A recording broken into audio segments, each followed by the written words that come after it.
നമസ്കാരം. തുളസി ഗബാർഡ് ഭാരതീയർ ഏറെ പരിചിതമെന്ന വണ്ണം കേട്ടിട്ടുള്ളൊരു നാമമാണ്. അമേരിക്കയുടെ ഡയറക്ടർ ഓഫ് നാഷണൽ ഇൻ്റലിജൻസ് ആയിരുന്നു ഈ കഴിഞ്ഞ ദിവസം വരെ. അവരുടെ അവസാന ദിവസം മിനിഞ്ഞാന്നായിരുന്നു. അവർ വളരെ സജീവമായി രാഷ്ട്രീയത്തിൽ പ്രവർത്തിക്കുന്ന ഒരു വ്യക്തിയാണ്. ഇപ്പോഴും രാഷ്ട്രീയത്തിൽ തന്നെയുണ്ട്. ഒരുപക്ഷെ ഭാവിയിൽ പലപ്പോഴും ഡെമോക്രാറ്റിക് പാർട്ടിയിലായിരുന്നു. പിന്നീട് ഡെമോക്രാറ്റിക് പാർട്ടിയിൽ നിന്ന്, ഡെമോക്രാറ്റിക് പാർട്ടി എന്ന് പറയുന്നത് ജോ ബൈഡൻ്റെയും ബിൽ ക്ലിൻ്റൻ്റെയും ഒബാമയുടെയും ഒക്കെ പാർട്ടി, ട്രംപിൻ്റെ പാർട്ടി റിപ്പബ്ലിക്കൻ. പ്രേക്ഷകരിൽ അതറിയാത്തവർക്ക് വേണ്ടിയിട്ടൊന്ന് പറഞ്ഞു എന്ന് മാത്രം. ഡെമോക്രാറ്റിക് പാർട്ടിയിലെ അംഗമായിരുന്നു തുളസി ഗബാർഡ്. പക്ഷേ അവരുമായിട്ടുള്ള ആശയപരമായിട്ടുള്ള വിയോജിപ്പ്, പ്രത്യേകിച്ച് ഹിലാരി ക്ലിൻ്റനെ പോലുള്ളവരുമായിട്ടുള്ള വിയോജിപ്പുകളെ തുടർന്ന് പുറത്തു വന്ന് സ്വതന്ത്രയായി നിലനിൽക്കുകയാണ് ഇപ്പോൾ. ഭാവിയിൽ അമേരിക്കൻ രാഷ്ട്രപതി ആയേക്കാവുന്ന ഒരു വ്യക്തിയാണ് എന്ന് പലരും പറയുന്നുണ്ട്. അതിനുള്ള കഴിവുള്ള വ്യക്തിയാണ്. പക്ഷേ പിന്തുണ ഉണ്ടാകുമെന്നുള്ളത് കണ്ടറിയണം. അത് ജനങ്ങളുടെ കയ്യിലും പല പാർട്ടികളുടെ അല്ലെങ്കിൽ അതിൻ്റെ ഇത്തരത്തിലുള്ള തിരഞ്ഞെടുപ്പ് പ്രക്രിയകൾ എങ്ങനെയാണോ നടക്കുന്നത് അതിൻ്റെയുള്ള ഉള്ളുകളികൾ പോലെ ഇരിക്കും. പക്ഷേ തുളസി ഗബാർഡിൻ്റെ പ്രവർത്തന കാര്യക്ഷമതയെ സംബന്ധിച്ച് ആർക്കും ഒരു തർക്കവുമില്ല, അവരുടെ എതിരാളികൾക്ക് പോലും. ഡയറക്ടർ ഓഫ് നാഷണൽ ഇൻ്റലിജൻസായി വിരമിക്കുന്ന ദിവസം തുളസി ഗബാർഡ് ലോകത്തെ പിടിച്ചു കുലുക്കേണ്ട ചില രേഖകൾ പുറത്തുവിട്ടു. ഇതുവരെ ലോകം കുലുങ്ങിയിട്ടില്ല, അറിഞ്ഞ ഭാവം നടിച്ചിട്ടില്ല. അതിലെ കാരണത്തിലേക്ക് വരാം. അതിനു മുമ്പ് അതെന്തായിരുന്നു ആ രേഖകൾ? ആ രേഖകൾ ആൻ്റണി ഫൗച്ചി ഉണ്ടല്ലോ, ഡോക്ടർ ആൻ്റണി ഫൗച്ചി. കോവിഡ് കാലത്ത് 2020 ലോകത്തെ എല്ലാ മാധ്യമങ്ങളിൽ നിറഞ്ഞു നിന്നിരുന്നൊരു വ്യക്തിത്വമായിരുന്നു. കോവിഡിൻ്റെ കാര്യത്തിൽ അവസാന വാക്ക് ആൻ്റണി ഫൗച്ചിയാണ്. കോവിഡിൻ്റെ കാര്യത്തിൽ എന്ത് ചെയ്യണം ജനം, ലോക്ക്ഡൗൺ വേണമോ വേണ്ടയോ എന്നുള്ള കാര്യം ആൻ്റണി ഫൗച്ചി പറയും, ലോകം അനുസരിക്കും എന്നുള്ള തരത്തിലേക്ക് കാര്യങ്ങൾ പോയിരുന്നു.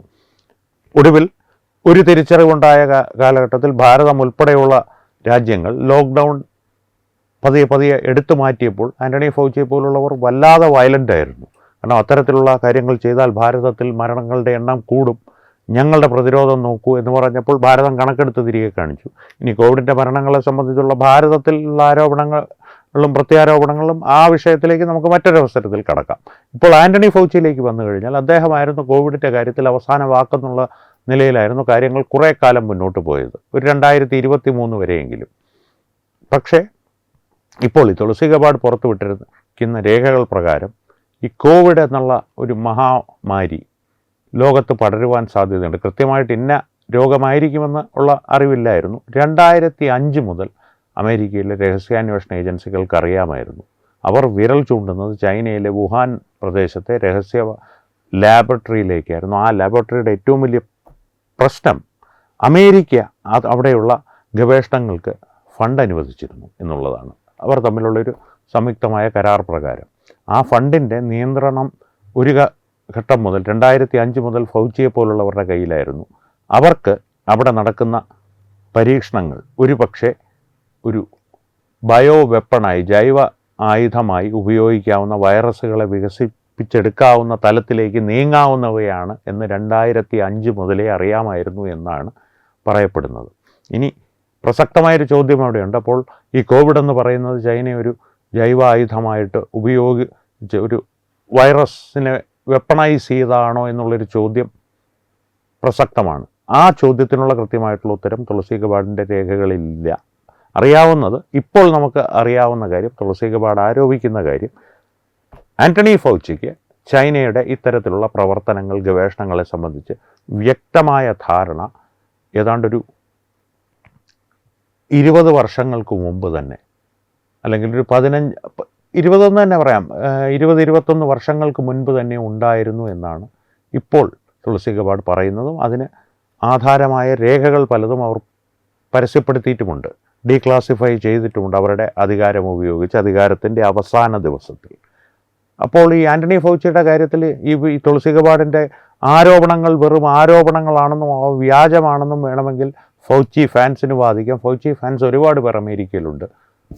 ഒരു കാര്യം തിരികെ ചോദിക്കുന്നു അവരോട്, ആൻ്റണി ഫൗച്ചിയെ വിമർശിക്കുന്നവർ.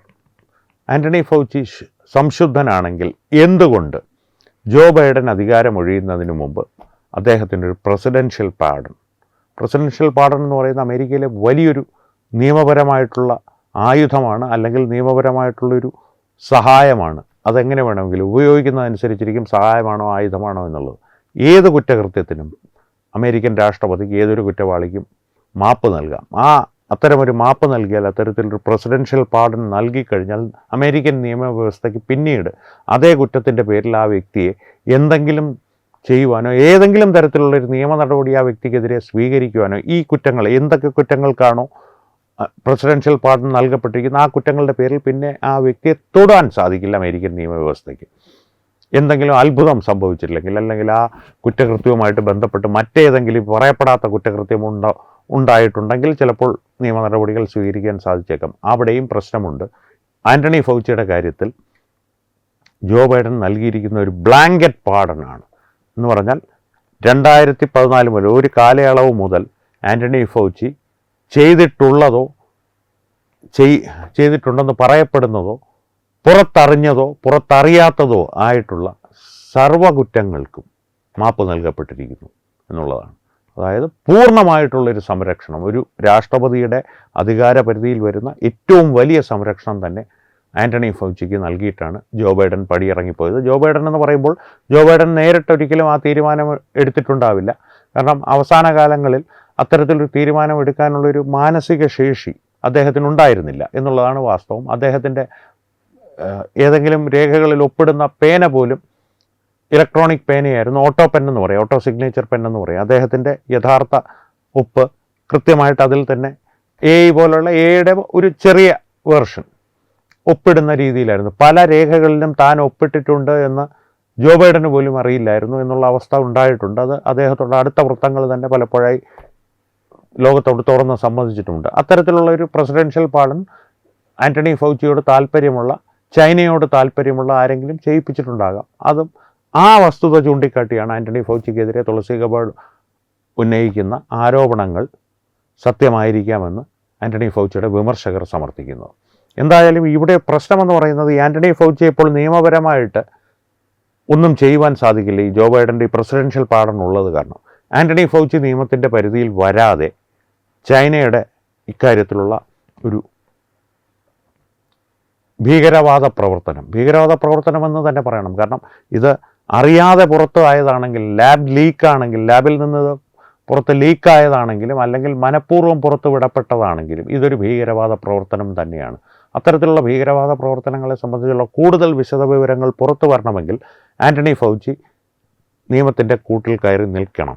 അങ്ങനെ നിർത്തുവാനുള്ളൊരു സാധ്യത ജോ ബൈഡൻ അടച്ചു കഴിഞ്ഞിരിക്കുന്നു. ഇനി അതിനപ്പുറത്തേക്ക് എന്തെങ്കിലും ഒരു സാധ്യത ഡൊണാൾഡ് ട്രംപ് തുറന്നെടുത്താൽ, ആൻ്റണി ഫൗച്ചി എന്തെങ്കിലും അത്ഭുതങ്ങൾ സംഭവിച്ച് അന്വേഷണ ഏജൻസികളുടെ പിടിയിലായാൽ, അദ്ദേഹമെല്ലാം തുറന്നു പറയുവാൻ തയ്യാറായാൽ, ചൈനയുടെ പങ്ക് സംബന്ധിച്ചുള്ള കാര്യങ്ങൾ കൂടുതൽ അമേരിക്കയിൽ നിന്ന് തന്നെ പുറത്തു വരും. അല്ലെങ്കിലുള്ള മറ്റൊരു വഴി, ലോകരാഷ്ട്രങ്ങൾ ഈ വിഷയം കയ്യിലെടുക്കണം. പല രാജ്യങ്ങളും ചൈനയോട് ഈ കോവിഡ് പടർന്നതിന് നഷ്ടപരിഹാരമൊക്കെ ചോദിച്ച രാഷ്ട്രങ്ങളുണ്ട്. അവർ തന്നെ ഇക്കാര്യത്തിൽ മുൻകൈയെടുത്ത് അന്വേഷണങ്ങൾ പ്രഖ്യാപിച്ച് മുന്നോട്ട് പോയാൽ ഒരുപക്ഷെ ചൈന ലോകരാഷ്ട്രങ്ങളുടെ മുൻപിൽ ആദ്യമായി, പലപ്പോഴും ചൈനയ്ക്കെതിരെ ലോകരാഷ്ട്രങ്ങളെല്ലാം ഒന്നിച്ചിട്ടുണ്ട്, താത്വികമായോ അല്ലെങ്കിൽ ആശയപരമായിട്ടോ.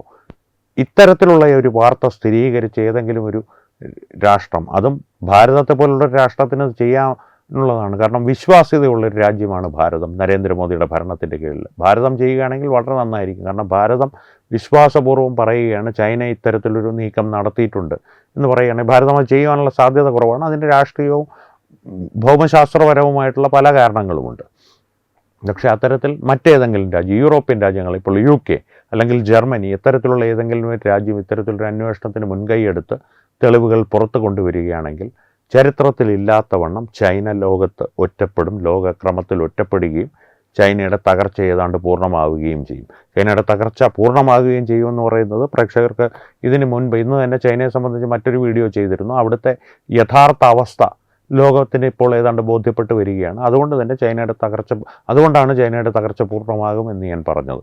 അപ്പോൾ ഈ വിഷയത്തിൽ വരും ദിവസങ്ങളിൽ കൂടുതൽ വികാസം എന്തെങ്കിലും ഉണ്ടാകുമോ, സംഭവ വികാസങ്ങൾ ഉണ്ടാകുമോ എന്നുള്ളത് കാത്തിരുന്ന് കാണേണ്ട ഒരു കാര്യമാണ്. കാരണം ഈ ആൻ്റണി ഫൗച്ചിയെ ഞാൻ പറഞ്ഞല്ലോ, നിയമപരമായി അദ്ദേഹത്തിനൊരു ഇതിൻ്റെ പേരിലൊരു ഫൈൻ പോലും അടിച്ചു കൊടുക്കാൻ, 10 രൂപയുടെ ഫൈൻ അടിച്ചിരിക്കുന്നു, പൊയ്ക്കോളൂ എന്ന് പറയുവാൻ പോലും നിയമത്തിന് സാധ്യമല്ലാത്ത തരത്തിൽ ഒരു മാപ്പ് നൽകിക്കൊണ്ടാണ് ജോ ബൈഡൻ പടിയിറങ്ങിപ്പോയത്. അതുകൊണ്ട് തന്നെ ഈ വിഷയത്തെ സംബന്ധിച്ച് അമേരിക്കയിൽ നിന്ന് കൂടുതൽ അന്വേഷണങ്ങൾ നടക്കുവാനും അമേരിക്കയുടെ ഉള്ളിൽ കൂടുതൽ അന്വേഷണങ്ങൾ നടക്കുവാനും എന്തെങ്കിലും പുതിയ പുതിയ വിവരങ്ങൾ ആ അന്വേഷണത്തിൻ്റെ ഫലമായി പുറത്തു വരുവാനുമുള്ള സാധ്യതകൾ തുലവും വിരളമാണ്. ഇനി സംഭവിക്കാവുന്നത് ഫൗച്ചിയെ പിടികൂടിയാലും ഇല്ലെങ്കിലും ഈ തുളസി ഗബാർഡ് ഇപ്പോൾ പുറത്തുവിട്ട രേഖകൾക്കും അപ്പുറത്തേക്കുള്ള തെളിവുകൾ ഒരുപക്ഷെ അന്വേഷണ ഏജൻസികളുടെ പക്കൽ ഉണ്ടാകുമെന്നുള്ളത് ഏറെക്കുറെ തീർച്ചയാണ്. ഒരുപക്ഷെ എന്നല്ല, ഏറെക്കുറെ തീർച്ചയാണ്. ആ രേഖകൾ പുറത്തു വരിക എന്നുള്ളതാണ് ഏറ്റവും സംഭവ്യമായ ഒരു കാര്യം. അതിന് ഡൊണാൾഡ് ട്രംപ് തീരുമാനമെടുക്കണം. അത്തരത്തിലൊരു തീരുമാനം ട്രംപ് എടുത്താൽ കൂടുതൽ വിവരങ്ങൾ പുറത്തു വരികയും ചൈനയുടെ നില കൂടുതൽ പരുങ്ങലിലാവുകയും ചെയ്യും. ആൻ്റണി ഫൗച്ചിയുടെ പ്രതിച്ഛായ പൂർണ്ണമായും തകരുമെന്നുള്ളതല്ലാതെ ജയിൽവാസം അനുഭവിക്കേണ്ടി വരില്ല അദ്ദേഹത്തിന്. ഞാൻ പറഞ്ഞല്ലോ, ഒരു $10 പോലും ഫൈൻ കൊടുക്കേണ്ടിയും വരില്ല. അത്തരത്തിലുള്ളൊരു സുരക്ഷിതത്വം ആൻ്റണി ഫൗച്ചിക്കുണ്ട്. പക്ഷേ ചൈനയുടെ കാര്യങ്ങൾ അത്ര സുരക്ഷിതമല്ല എന്നുള്ളതാണ് വസ്തുത. ചൈനയുടെ ഭാഗത്തു നിന്ന് ഇത്തരത്തിലൊരു ഭീകരവാദ പ്രവർത്തനം ഉണ്ടായിട്ടുണ്ട് എന്നുള്ളത് ഏതാണ്ട് തീർച്ചയാണ്. അത് മനഃപൂർവ്വം നടത്തിയൊരു ഭീകരവാദമാണോ, അബദ്ധത്തിൽ അവരുടെ കയ്യിൽ നിന്ന് കൈവിട്ടു പോയൊരു ഭീകരവാദ പ്രവർത്തനമാണോ എന്നുള്ളത് മാത്രമേ ഇനി തീർച്ചപ്പെടുത്തുവാനുള്ളൂ, സ്ഥിരീകരിക്കുവാനുള്ളൂ.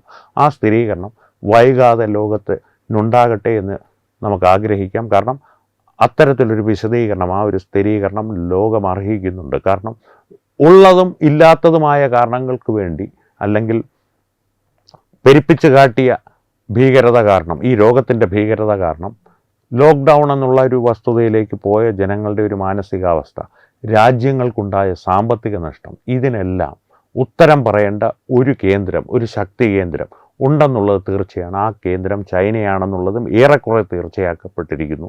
ആ കേന്ദ്രത്തിൽ നിന്ന് ലോകത്തിന് ഉത്തരം ലഭിച്ചേ മതിയാവുകയുള്ളൂ.